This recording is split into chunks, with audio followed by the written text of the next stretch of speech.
none of these traditions depend on each other. There were many aspects, of the native Brazilian culture that I was seeing that they could do even better things that we were trying to do in Vedanta, but we did not have the tools has not survived, the ages of transformation and modern society.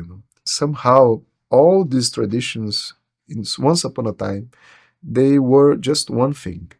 It's something that will help the whole humanity and will not go against Buddha's teachings or Krishna teachings or what the native people from the forest say, because after all, we are just one humanity. Exactly.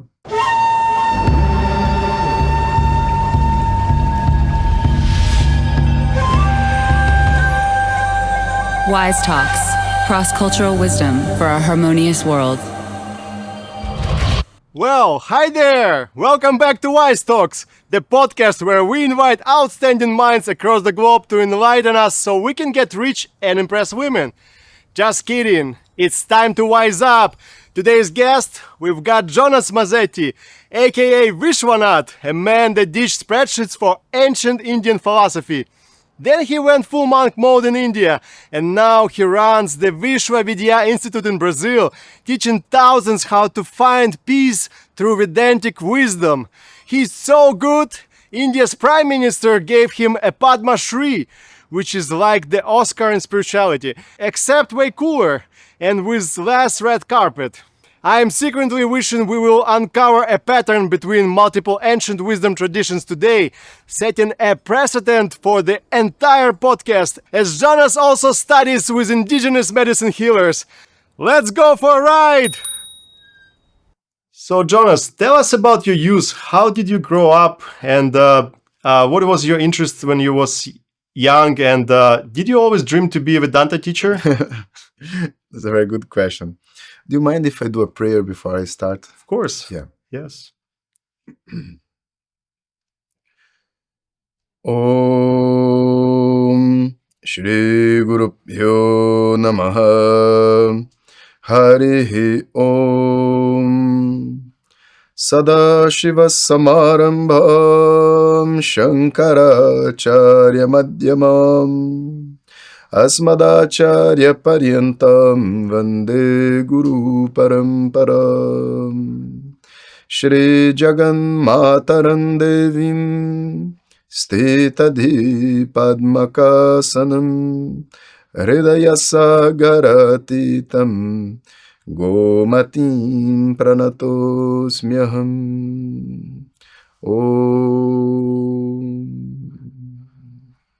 Thank you, Jonas, for your prayer. It was very powerful. And we have quite a questions for you today. First, I want to ask you to tell us about your youth. How did you grow up? About your parents? What dreams did you have? So my family comes from São Paulo. Very simple and humble family.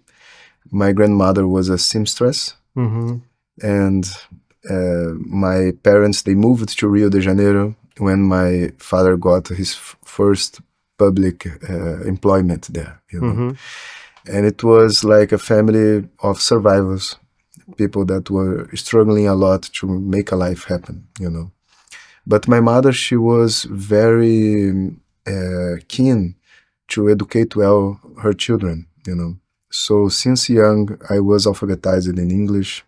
I had a very good education that opened the possibility for me to enter what would be like the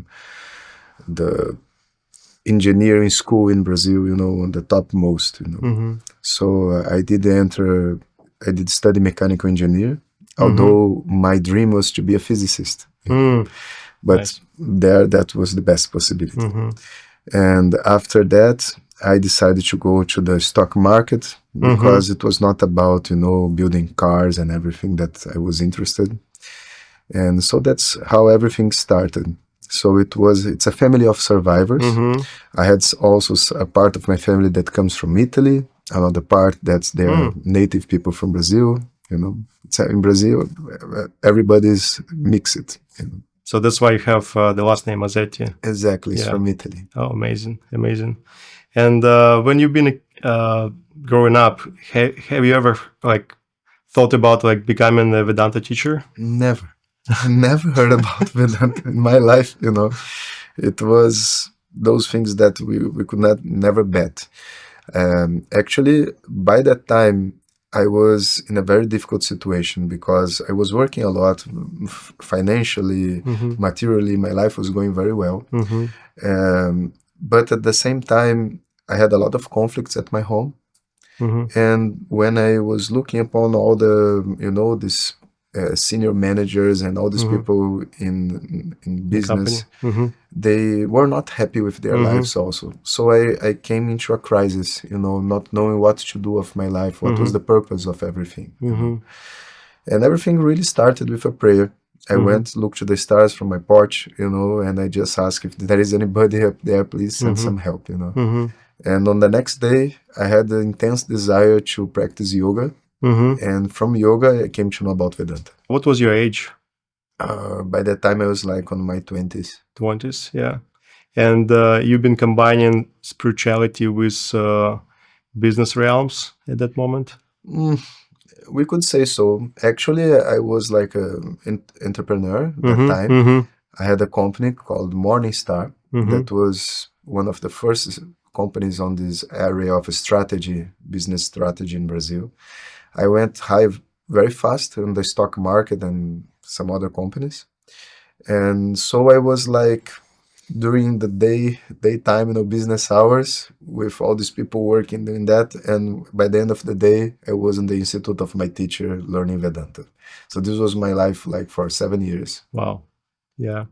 That's probably not easy. Or you think it's still like very possible to combine those two? No, it was an opportunity, like a karma, good karma that I had, and also my business partners were very understanding, I would do my job well, but at the same time, they were very understanding. That's great that you had such support. How many partners did you have? Well, I started with just one, but by the end of the 7 years, I were around 10. And how it happened that you decided to learn Vedanta? Like, what was the moment when you like, yeah, this is for me, and that's where I want to dedicate my life?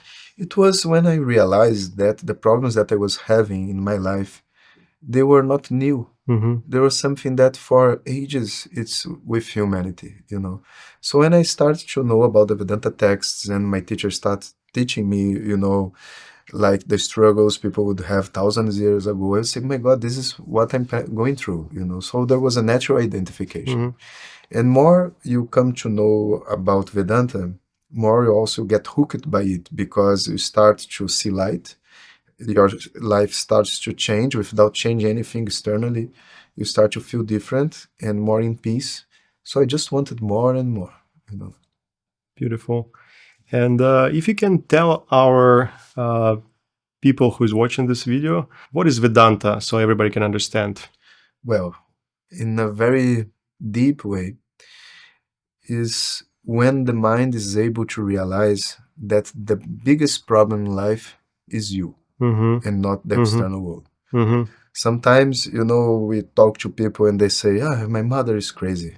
My father, oh my God, my sister, people at work, everybody around me is crazy, but I'm, I'm very, well, no. If everybody around you is crazy, probably you are also crazy. It's your reflection. It's just a reflection, But it takes time for a person to have the maturity to understand that no problem is actually outside.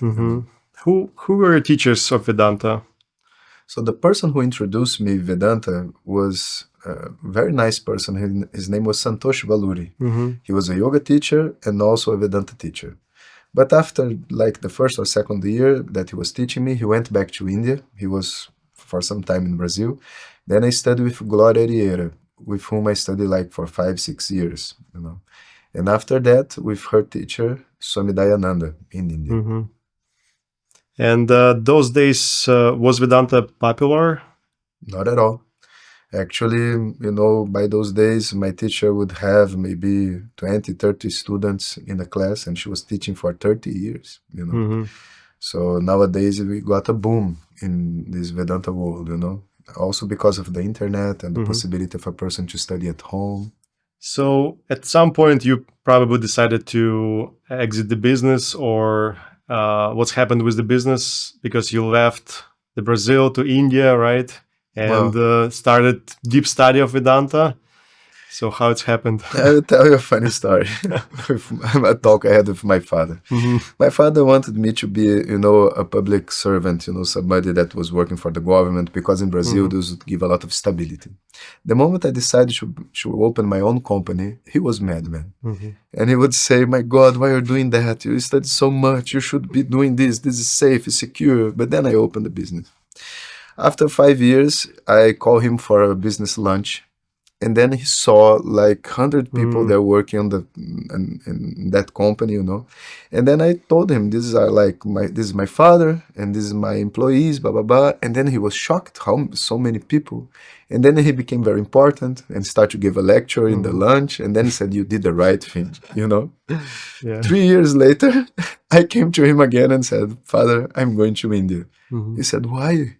I said, no, because I want to go deep in Vedanta. He said, you should not do that. You put all your effort to build this company. Now you're leaving everything behind. Again, don't do that, But I did, And I went to India. I stayed there for 4 years and a half in Gurukulam. What's happened with the company?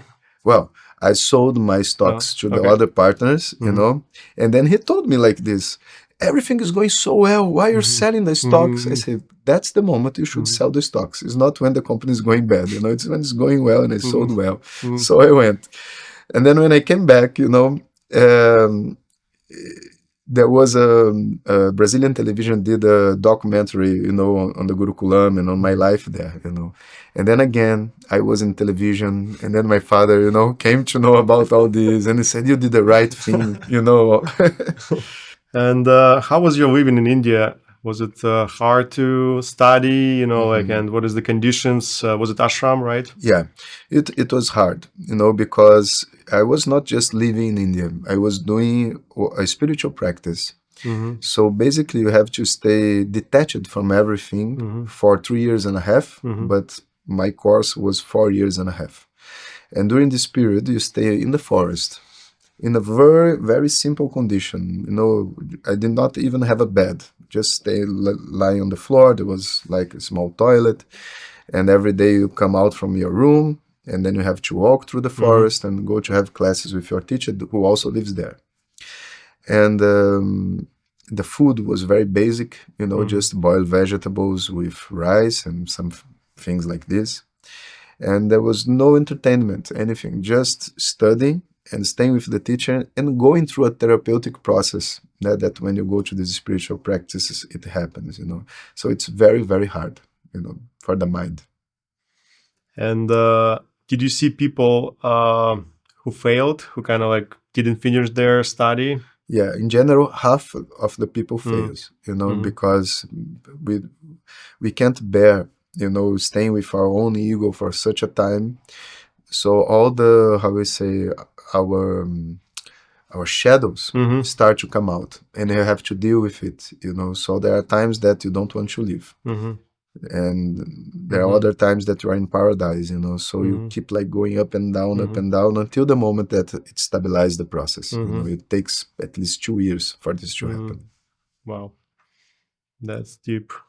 So this specific study was for you becoming the teacher, right? Or you see people also studying just for themselves, for personal enrichment. Exactly. And nobody goes really to become a teacher. Every teacher has to go through this process, but not everybody that go will become a teacher. We go for self-knowledge.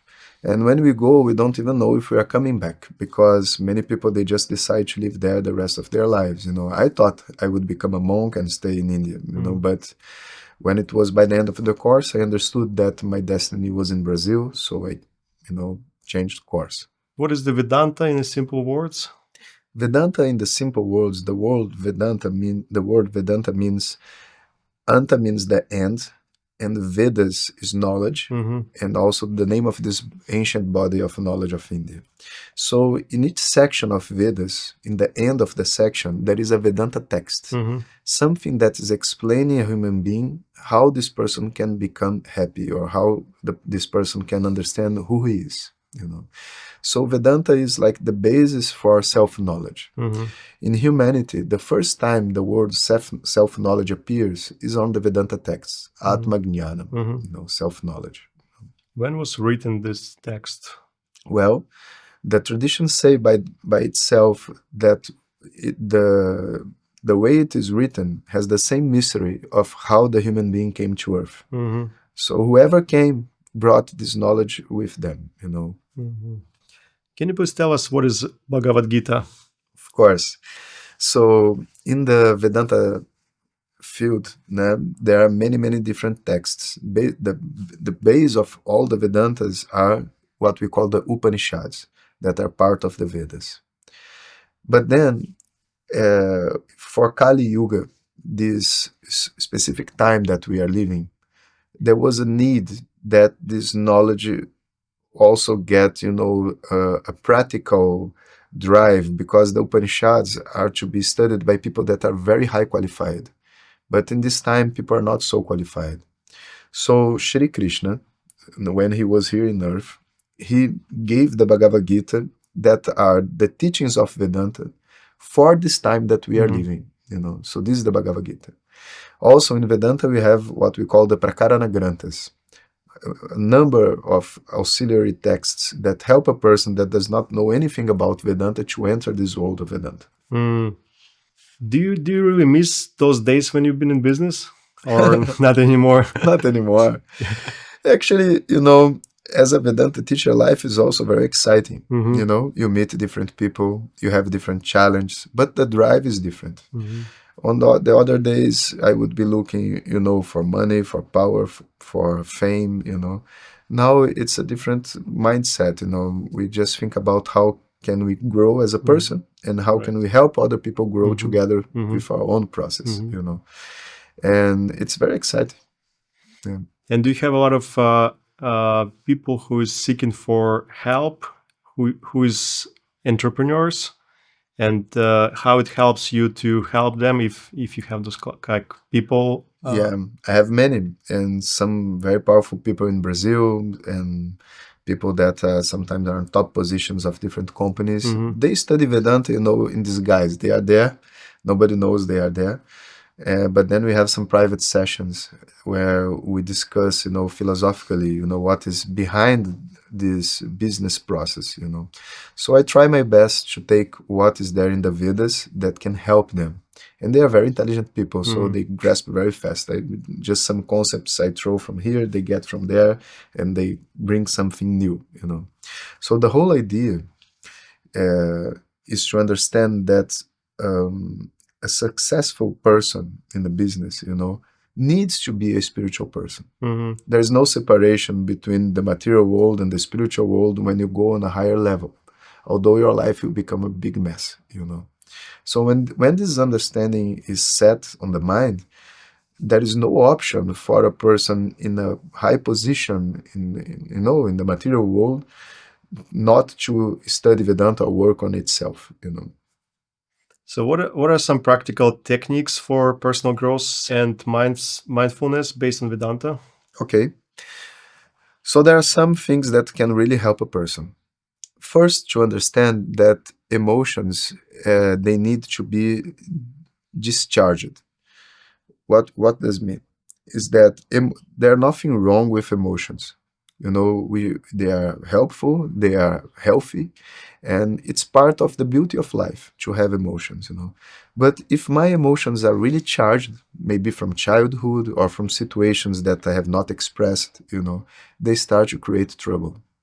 So you should be aware. If our emotions start to get charged, we need some spiritual practice to uncharge them, The second thing is that for the most of the conflicts that we have between people, patience and silence is a crucial element, Not allowing ourselves to come to a conclusion or to say things that we are going to regret later, but to wait because things reveal themselves.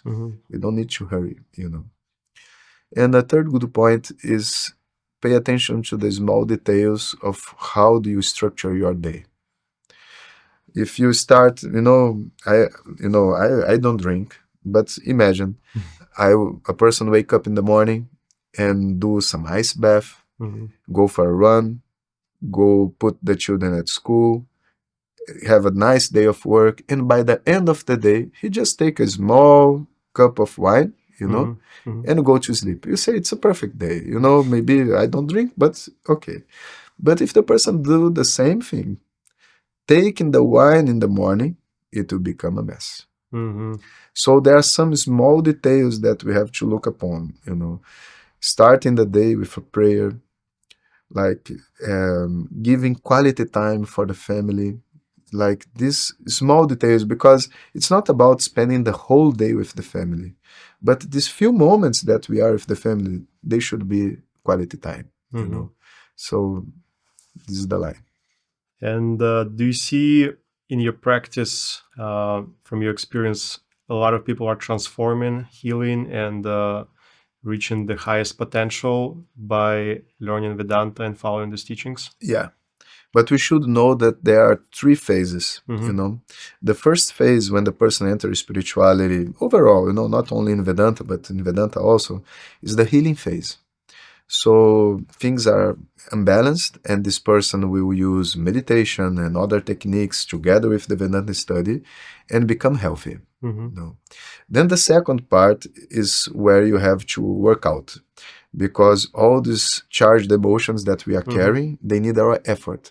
So this takes some time, maybe 1 year, 2 years, to become, a better version of yourself. We use this expression here, a better version of ourselves. Yes. And the third phase is about collapsing the ego, collapsing the concepts that we have of purpose of life, Because while I think that the purpose of my life is to have a yacht, life will be shitty, if I can say like this. Or buy Versace.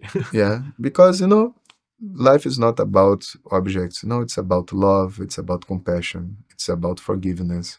And this has to change in our hearts. It takes more time, So this goes slowly, And do you see for everyone it's a different process, or all people kind of growing with the same path? It's very interesting because it's the same process for everyone, but the personality, the story of each one would make each process unique. But if you look from outside, you see the same thing happening. And some people are also, maybe they are not in spirituality for so long, but they are very smart and very dedicated. When they take into the spirituality, it's very fast. Who do you know from Western world, different celebrities or high-level entrepreneurs who is into Vedanta teachings?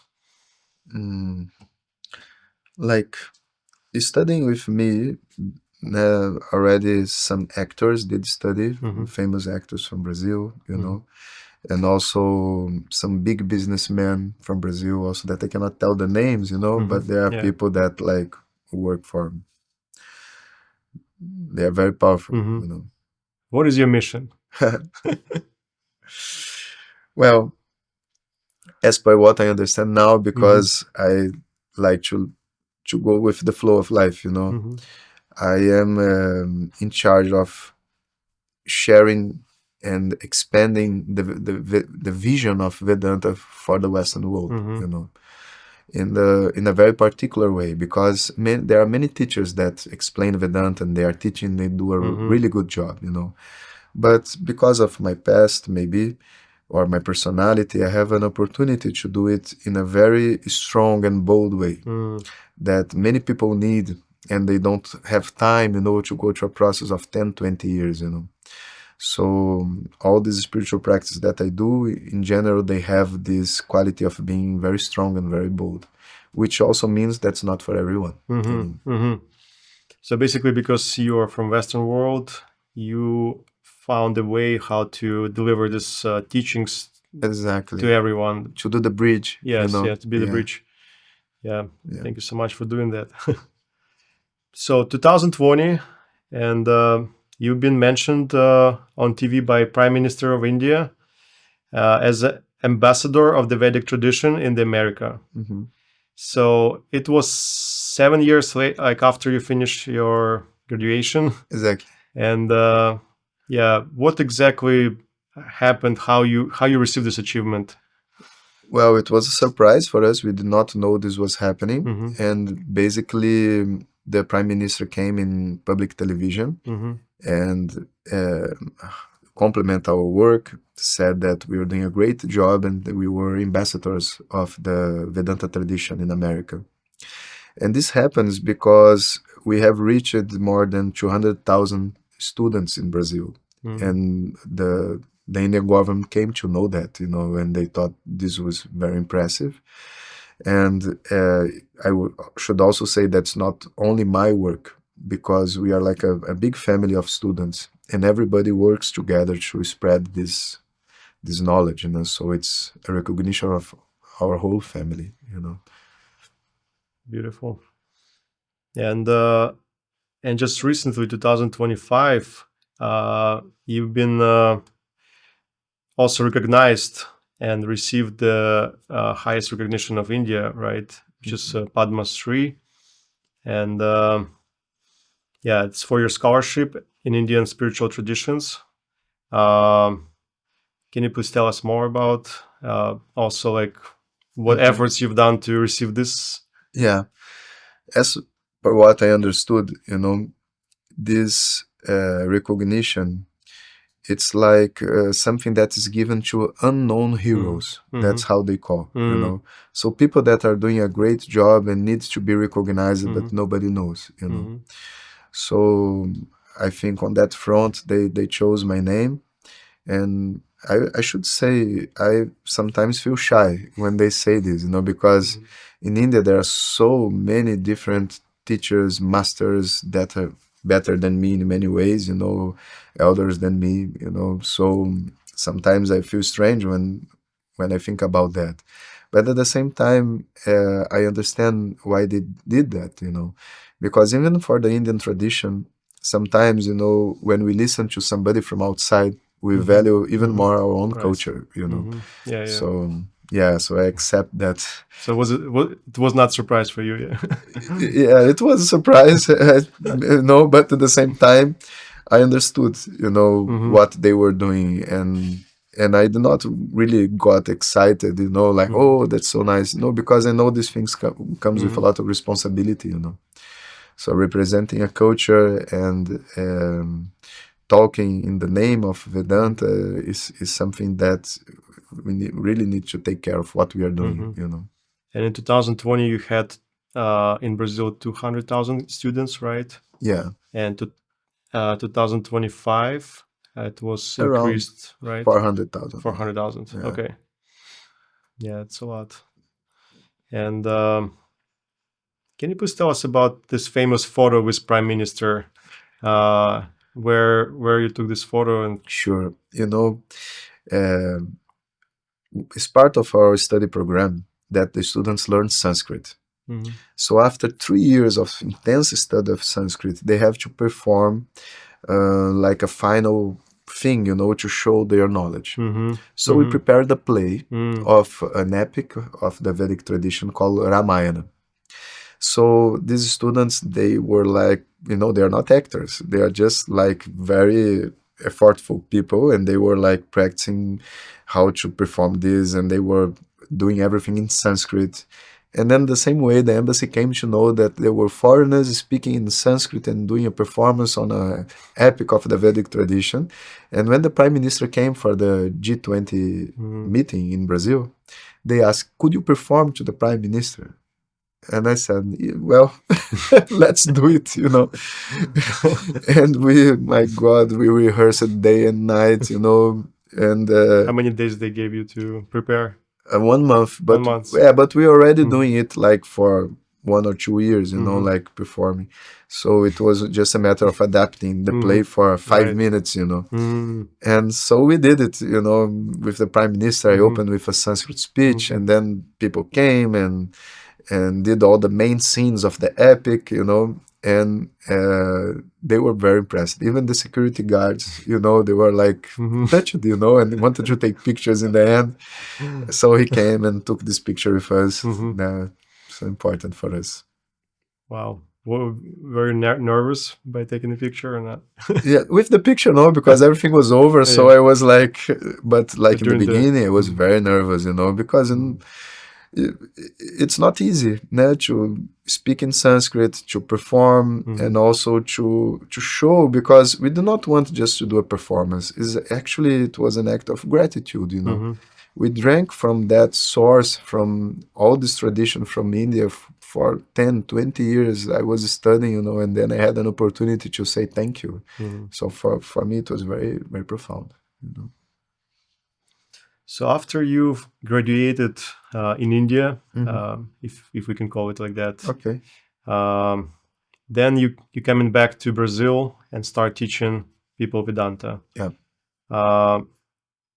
So, and you said that interest of Brazilians was not that high those days, but started increasing. And how many students do you have right now, like you personally?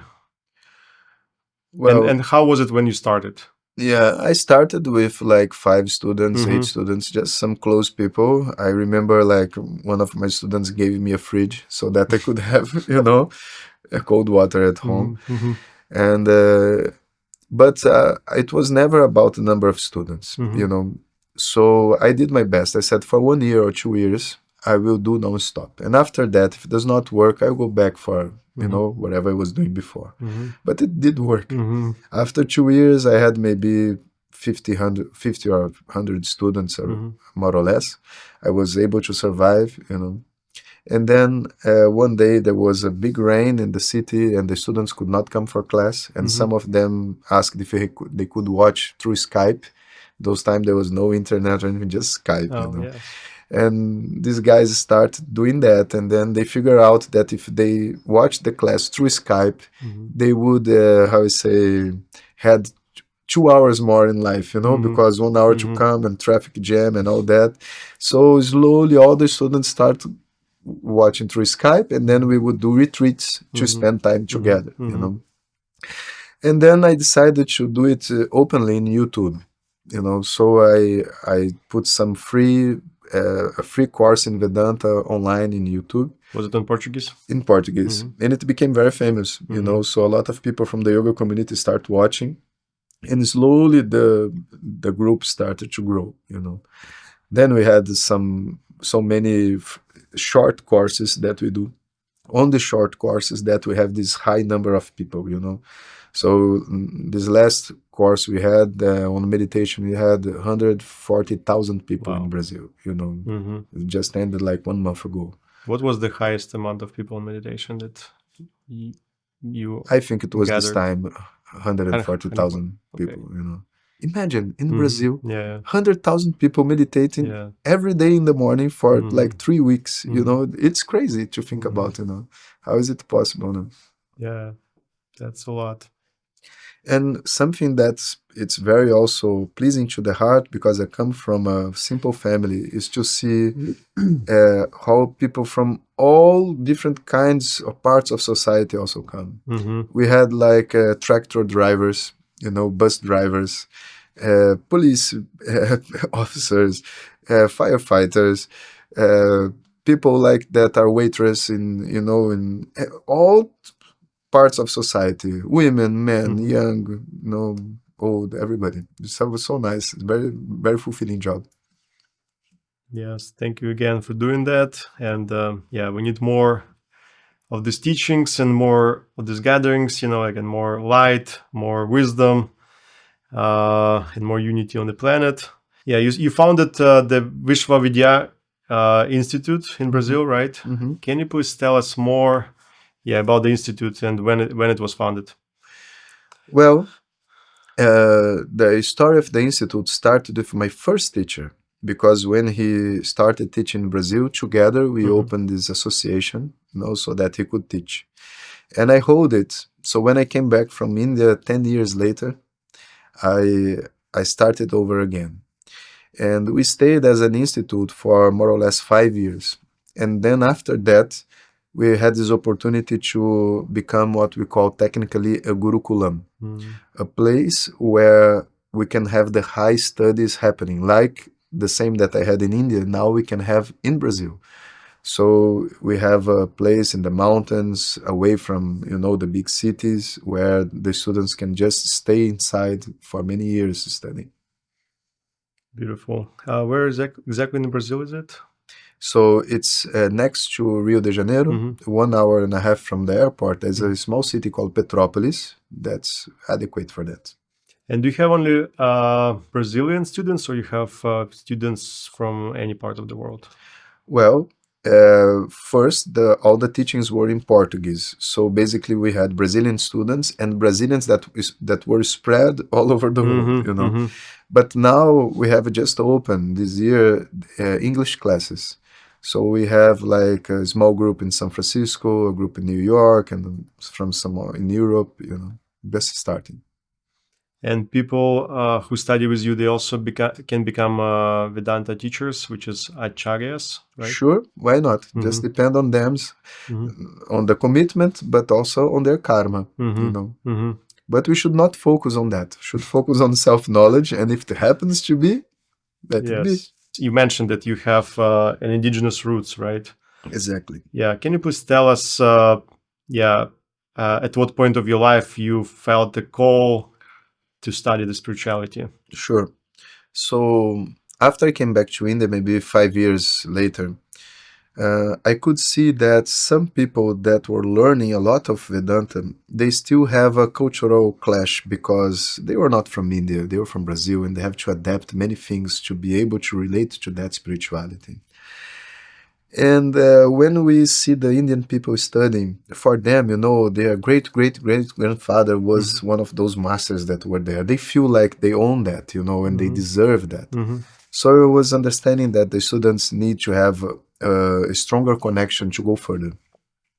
And I myself never explored, my indigenous roots.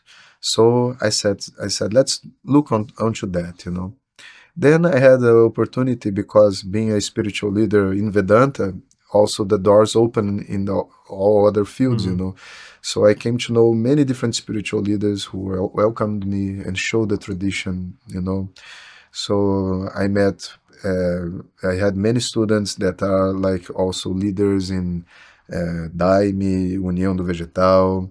I became friends of Nishwaka from the Iwanawa tribe. Then I met the Shaninawa people. Then I met the Lakota people. So I was just traveling around and understanding what was there,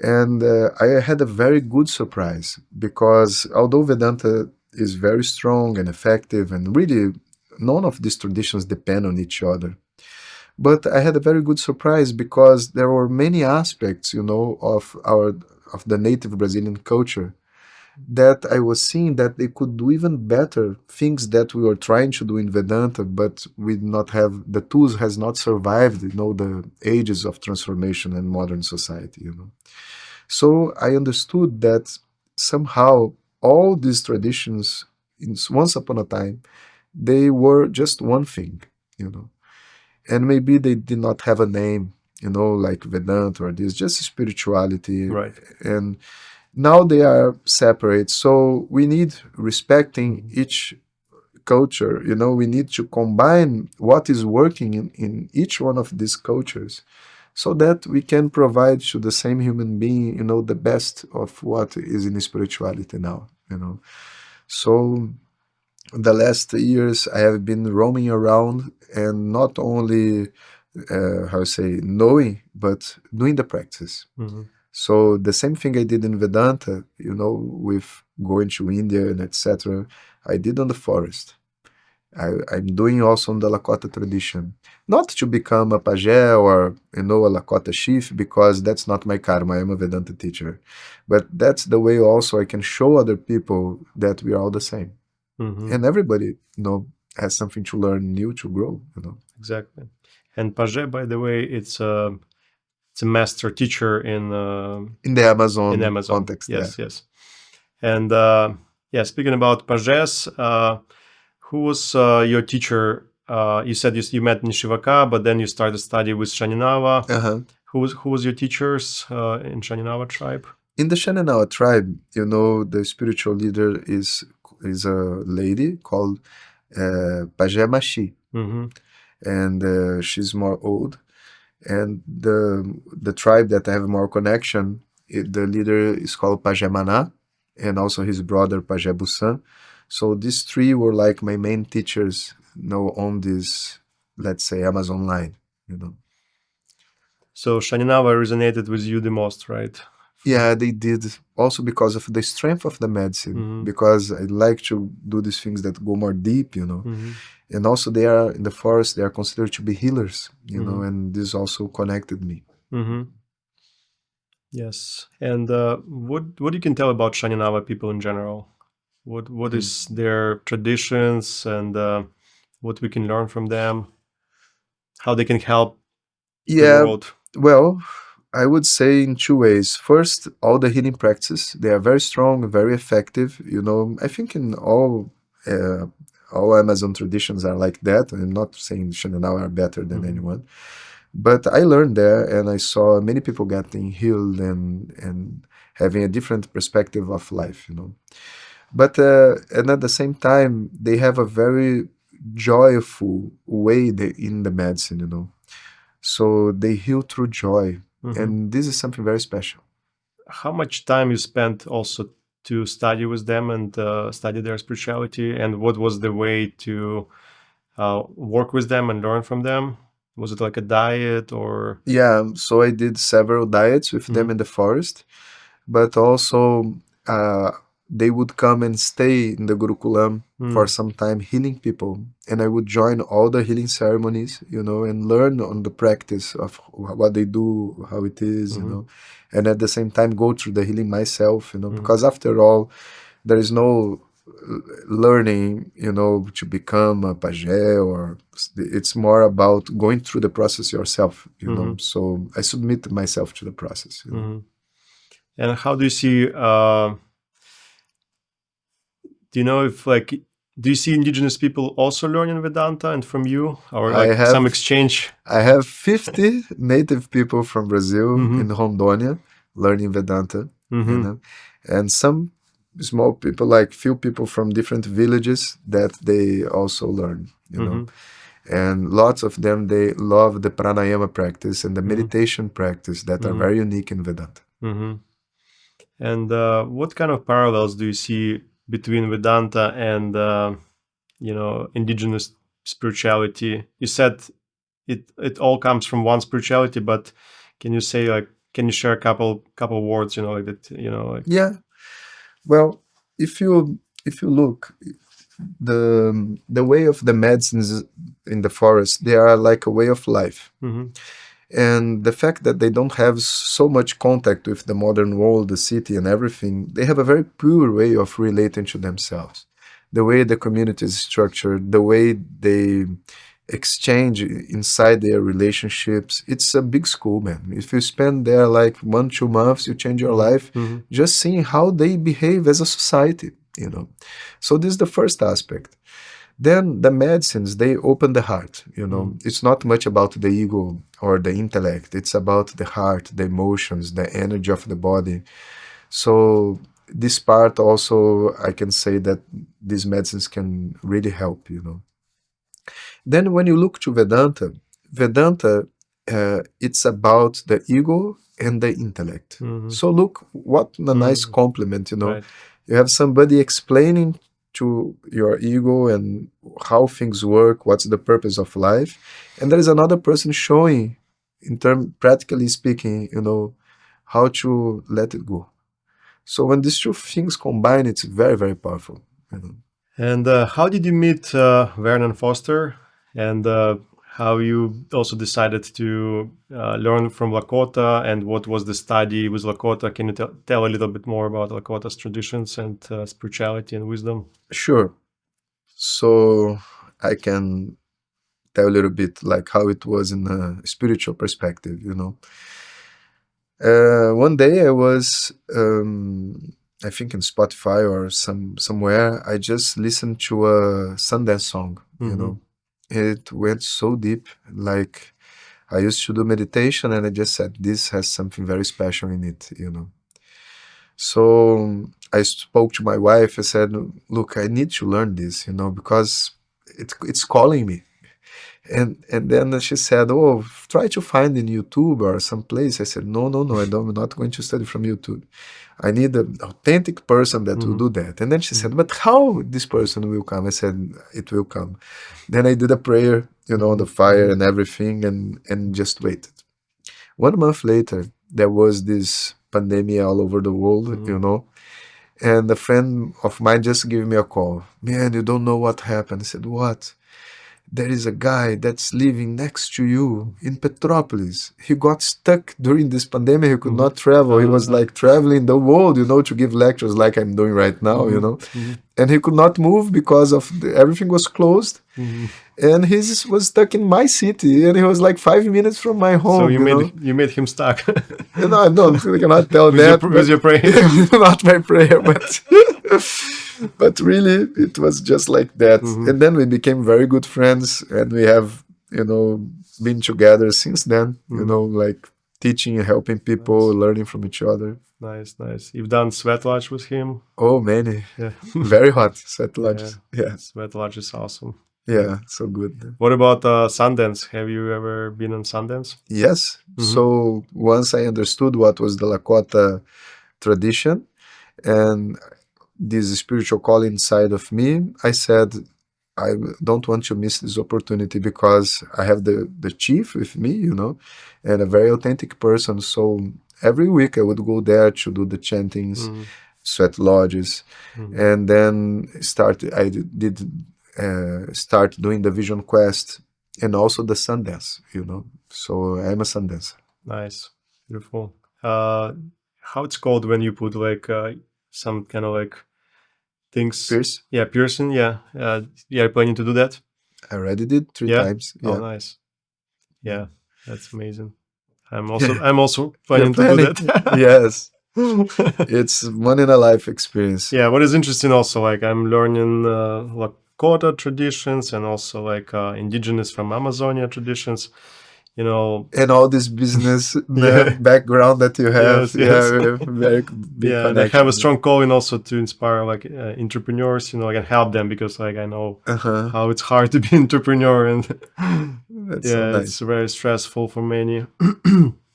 Going back to Vedanta, is it something mentioned in Vedanta about psychedelics or plant medicines? Yeah.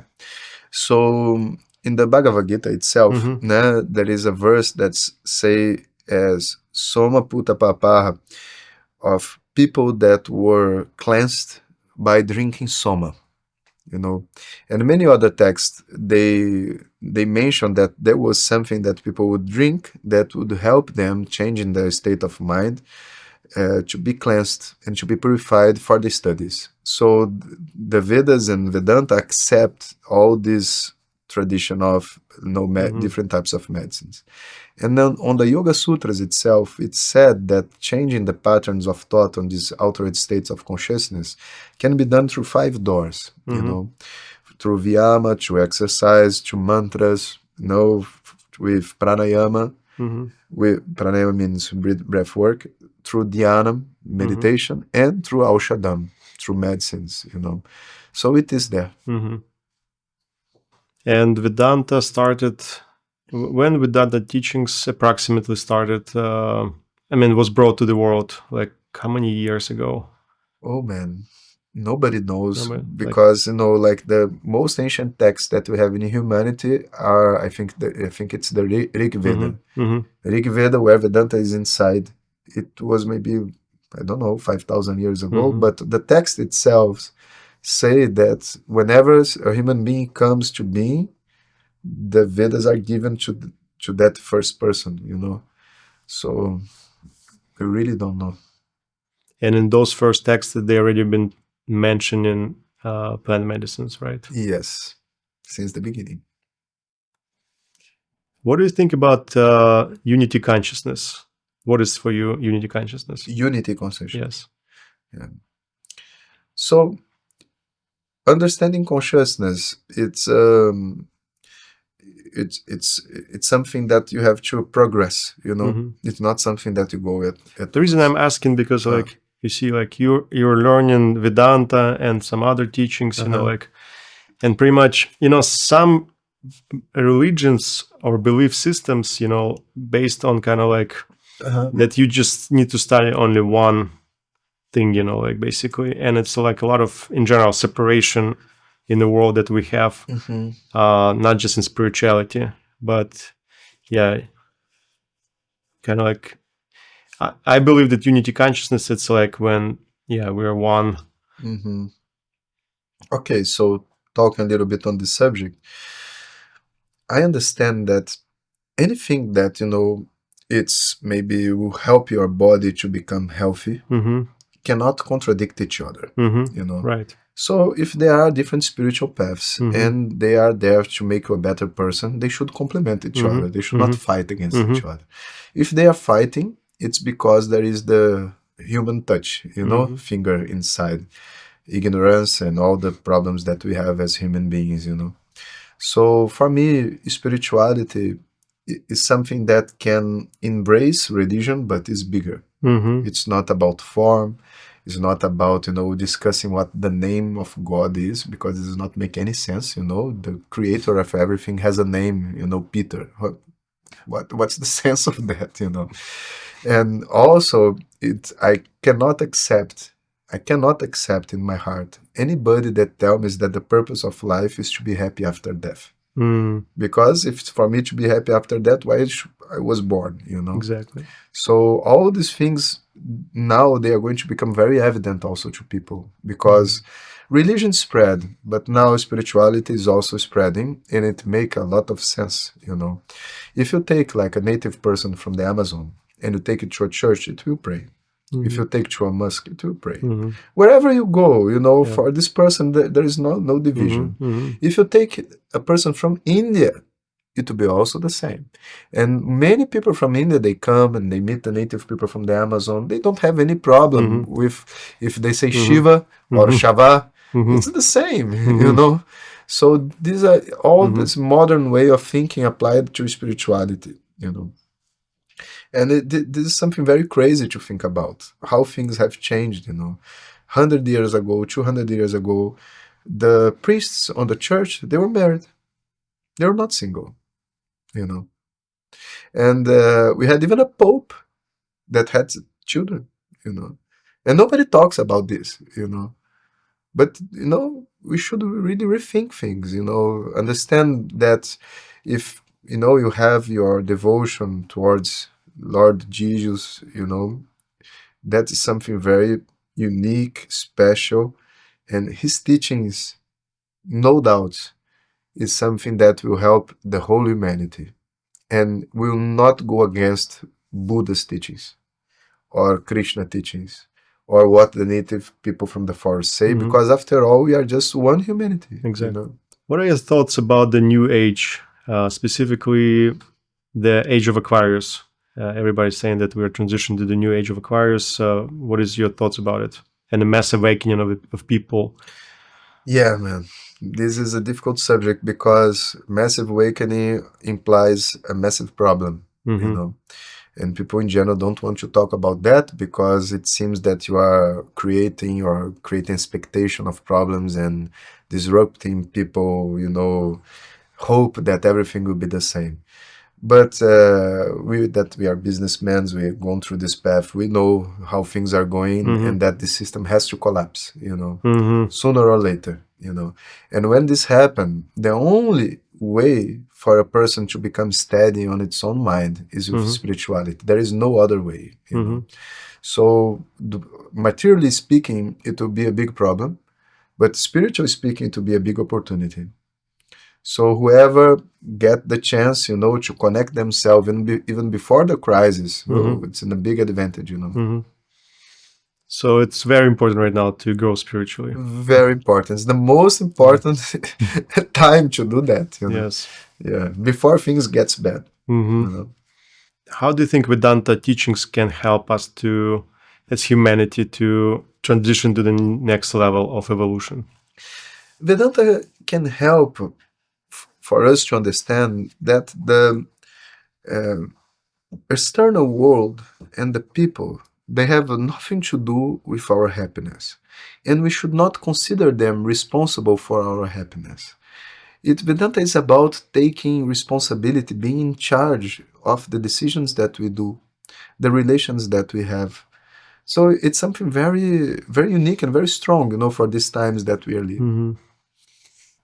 What is the most challenging in applying ancient wisdom to modern lifestyles? Is for the modern people to understand that a spiritual knowledge only enters when you deserve it. In general, modern people, they think they can buy knowledge. They can be on time and everything will be because it's organized, but the spiritual rules are not like that. So we have to deserve it. And this does not imply only being there on the class in time or wherever, but also everything that is happening in my life, it's connected to that knowledge that I'm trying to get.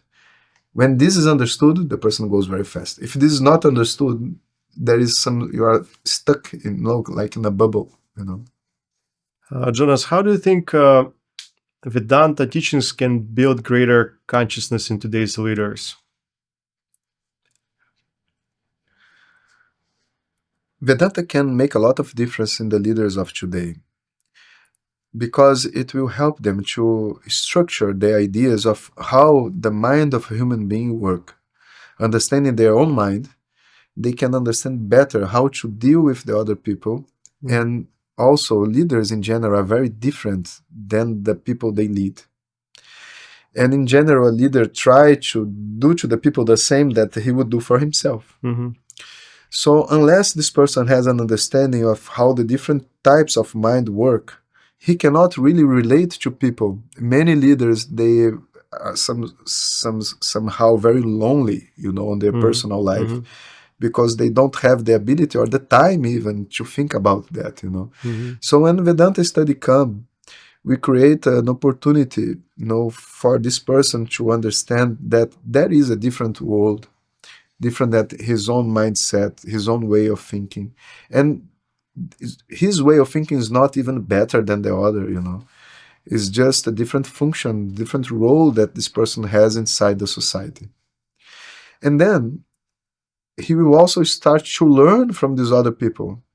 Because these people being different than him, they will have qualities that they don't have, So they suddenly become more humble, less arrogant, They start to have also a different drive, because for a leader, if a person is very successful, what they will do, they will become trillionaires. They will, run one more company for what, But then the people that are working with them become their purpose. And there we can rebuild the sense of family. Actually, if a leader understands that you spend 80% of your time at work and only 20% at home, so this means that that place should be a family also. And that is what's going to determine the quality of life, of my life, and the life of these other people. Then the mind starts to work in a different way. It's not less business drive, no. It's something bigger. Now we are not here to do business, Business is natural for us. We are here to create, and a beacon of light for all these people, for all these families, for all society. Yeah, and especially when, let's say, leaders, entrepreneurs, they embrace spirituality, wisdom, change their lives, then, of course, because they're the leaders, and people following them, they changed automatically other people's lives too. They become inspiration for everyone. Yes, and unfortunately, right now, a lot of leaders are showing bad examples. Yeah, that's how it is. And it's very important to follow the leaders who can teach you something that will make you happier. Yeah, and healthier. How to find your teachings? Either a platform or any website? Yeah, you can find my way on the Instagram. So you can put my name, Jonas Masetti, or vedanta.soma. So we are there. We also have a website, vedanta.life. that are the teachings in Portuguese. For the English speakers, we still don't have a website, but we will have soon. You can follow me on Instagram. And I have a question, because I'm all about sustainability, Okay. And it's very important, like to understand how Vedanta can bring us to sustainable future. Is there anything about sustainability in Vedanta teachings A lot. or regenerative systems? Yeah, because Vedanta tells us like to understand what does really matter, And in general, we lose a lot of resources in things that are just no luxury. They don't make any difference. So slowly, the study of Vedanta will make us focus our attention and our energy in things that are really important, And this will, transcend everything, just like our home, our work, and so it's all about sustainability, all about doing what really matters. Thank you. I have just a couple questions, Q&A, Okay. quick answers. Okay, Yes. let's try. Yes. So many spiritual people, they think that money is evil. What is money for you? Money is the goddess Lakshmi. Thank you. Do you believe in existence of other civilizations? Of course, yeah. Thank you. Can you recommend any daily actions or practices for people to live a harmonious life? Ice bath. Thank you. Are there any actions you recommend for harmonious outer world? Speaking the truth. If you were to leave us with one message, what would that be? You have to choose if you want to be right or if you want the truth. You cannot have both. Do you believe in reincarnation? I don't know. Do you know about your past lives? Yes. Do you know about your future lives? No. What is paradise and hell to you? It's a state of mind, You can live the worst day of your life in a 7-star hotel in Dubai. And you can be very happy with nothing in the middle of the Amazon forest, just, singing, Thank you so much for this beautiful conversation and for your wisdom that you shared. Thank you for the work that you've done. I know that it's been a lot of work to learn this knowledge and also to bring this knowledge, to share the knowledge. Yeah, thank you for everything that you're doing for humanity. Thank you very much, Alex. Thank you for being here. It's an honor to be here. Also, I'm inspired with your work and your commitment to spread this light to everyone. Thank you. Yes, thank you for your commitment as well and for your dedication. And would you guide us in a closing prayer or guided meditation? Just like 1 minute. Yeah, let's do it.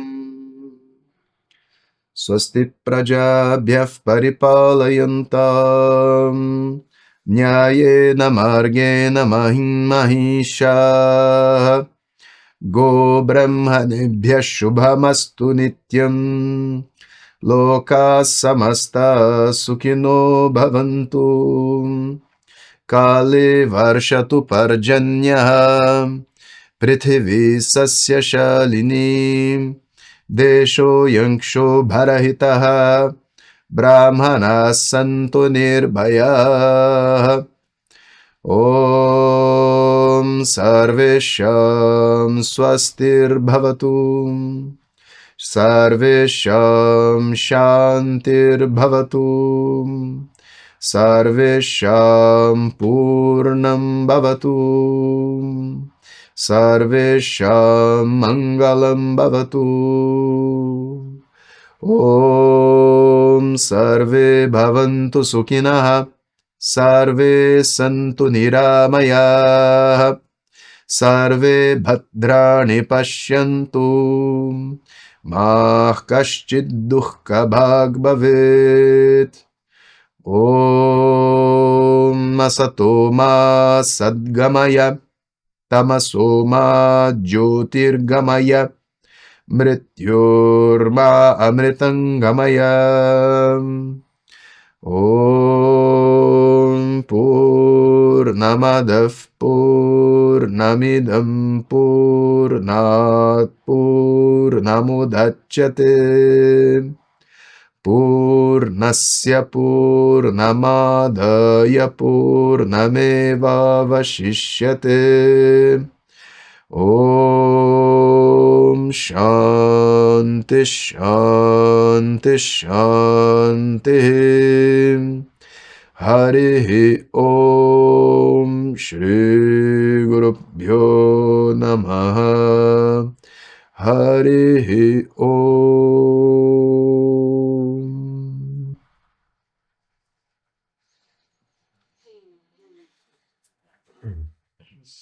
Thank you. Thank you. Wise Talks is delighted to have listeners like you as part of our community. If you enjoyed this episode as much as we enjoyed creating it, please like, subscribe, and share across social and podcast platforms. For more about our company, please visit wisetalks.com. That's W1SE Talks.com. To sponsor an episode or a series, please contact Ash at wise.com. That's ASH at W1SE.com.